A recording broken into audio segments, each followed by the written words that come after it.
evening, everybody. It is closing time on our Friday nights here in the studio talking high school football. I was just playing the music as we were coming on a break, and Ian told me to turn it off because we got a whole show to do. We're not done yet.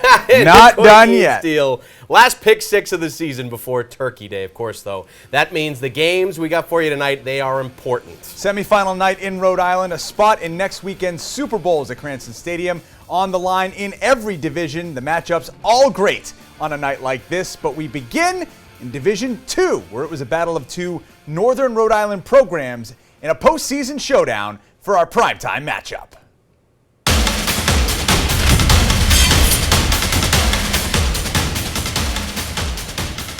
The Burrillville Broncos taking their talents on the road to Cumberland, a D2 Super Bowl spot on the line. Gennaro Ferraro's team's always tough to play against. And Ian, let me tell you, I'm not a liar when I say Clippers are on fire. Cumberland, unbeaten in league play, coming into Friday, trying to keep it that way on the way to the Super Bowl. First quarter, Josh Lima's bunch sticking with its strength, the ground game. Hand off to Andy Ray. What do you say? To pay dirt. And Cumberland taking the early 7-0 lead. Broncos come up with a response, though, late in the first. Look at this beastly run by Leland Kelleher, carrying Clippers with him as he gets deeper into enemy territory. Burrillville tops that drive off early in the second. QB keeper by Logan Gelinas, and we are even at 7 apiece. The fire extinguished? Well, the Clippers' rushing attack, they kept that fire burning. Gets the home team back on the board a few minutes later. That's Ray again. Faster than a ray of light. He's flying back into the end zone. 14-7 Cumberland before halftime. Clipper defense grabs a turnover. Pass over the middle. Picked by Sean Taylor. Perfect name for a DB. Perfect number 2. It's another short field for Cumberland. And then just before the half, quarterback Evan Spencer with the keeper finds the promised land and finds your living rooms too. 21-7 lead for the Clippers at the break, and out of the locker room, Clippers using the half of the third quarter, the first half of it, to drive again and score again. Spencer, his second, he had 3. Ray had 3. Cumberland wins Friday 41-19. Clippers off to the D2 Super Bowl next Saturday. Our final Pick 6 primetime performers of the season, co-honorees, Evan Spencer and Andrew Ray. All right, here with our Pick 6 primetime performers, co-performers tonight, because both of these guys scored 3 TDs, so we couldn't pick. Andy Ray and Evan Spencer. Andy, I'll start with you first. Getting the ground attack going after the defense gets a 4th down stop. You know, how important was that for you guys, especially that first drive, using that short field to your advantage? Yeah, that's a huge start to the game.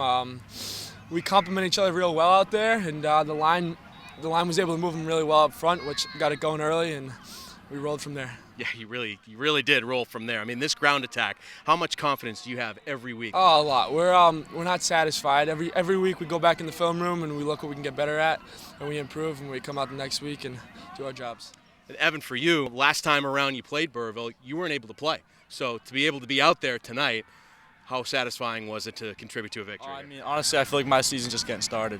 I mean, I was out for a couple games early in the season, and we're just out here having fun. And you're wearing number 24 tonight. What does that mean to you? Obviously, it's a special thing for the program. I think it means a lot. The coaches selected me this week to be the guy to represent a big part of our program this year. I'm proud to have played well in the jersey. And for both of you guys, we'll start with Evan. You go into the Division II Super Bowl. You're going to be playing for a title next weekend. What's the feeling like? I mean, it feels great, but we got a lot of work to do. So. Yeah, same thing, Andy. I'm sure it's business as usual this week, right? Getting ready? Yes, sir. Job's not done yet. All right, job's not done yet. You heard it from these guys. Evan, Andy, appreciate you guys. Congratulations. Well done. Thank you very much. All right, back to the studio.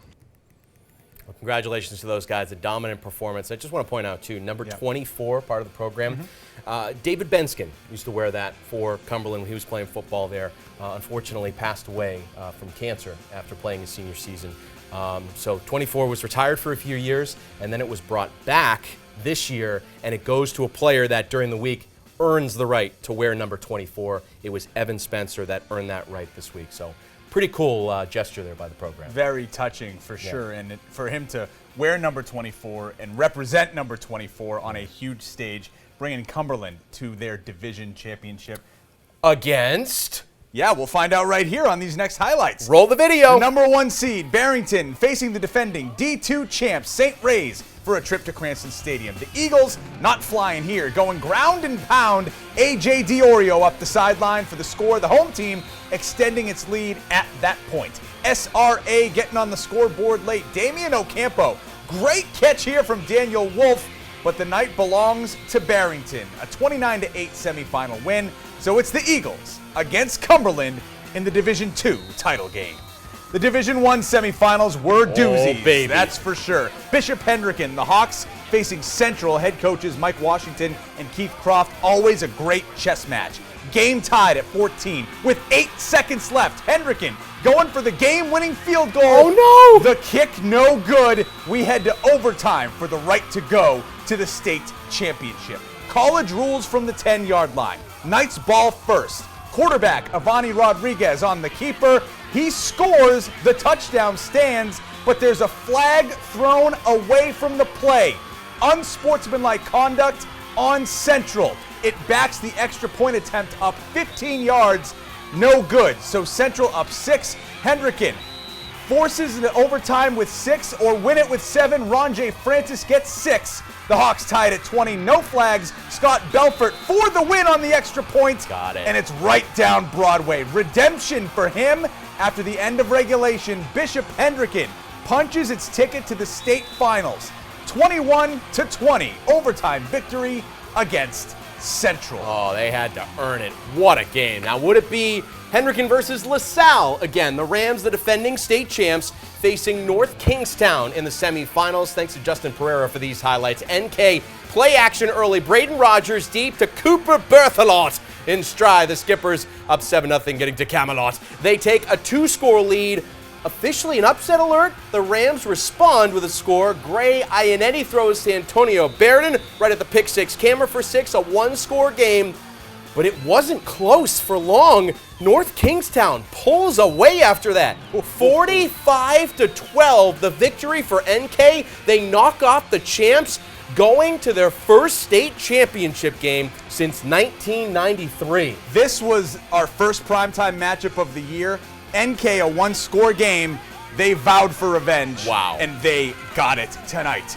D3, Middletown, Johnston here. Islanders, hard-nosed team all season, closing the screen door on the screen pass. Trent Ames behind the action on that one. Backing the Panthers up, but later in the drive, Steve Finnegan scores again, rolling into the end zone to bring JHS within 7. This was tied at 14 late, but Middletown scores the game winner. They're off to the D3 final, 20-14, the final score. Okay, so would the D3 championship be a battle of 1 seeds? West Warwick trying to make that happen. Collision course with Lincoln tonight. SVI Sports there. Tony Barretto.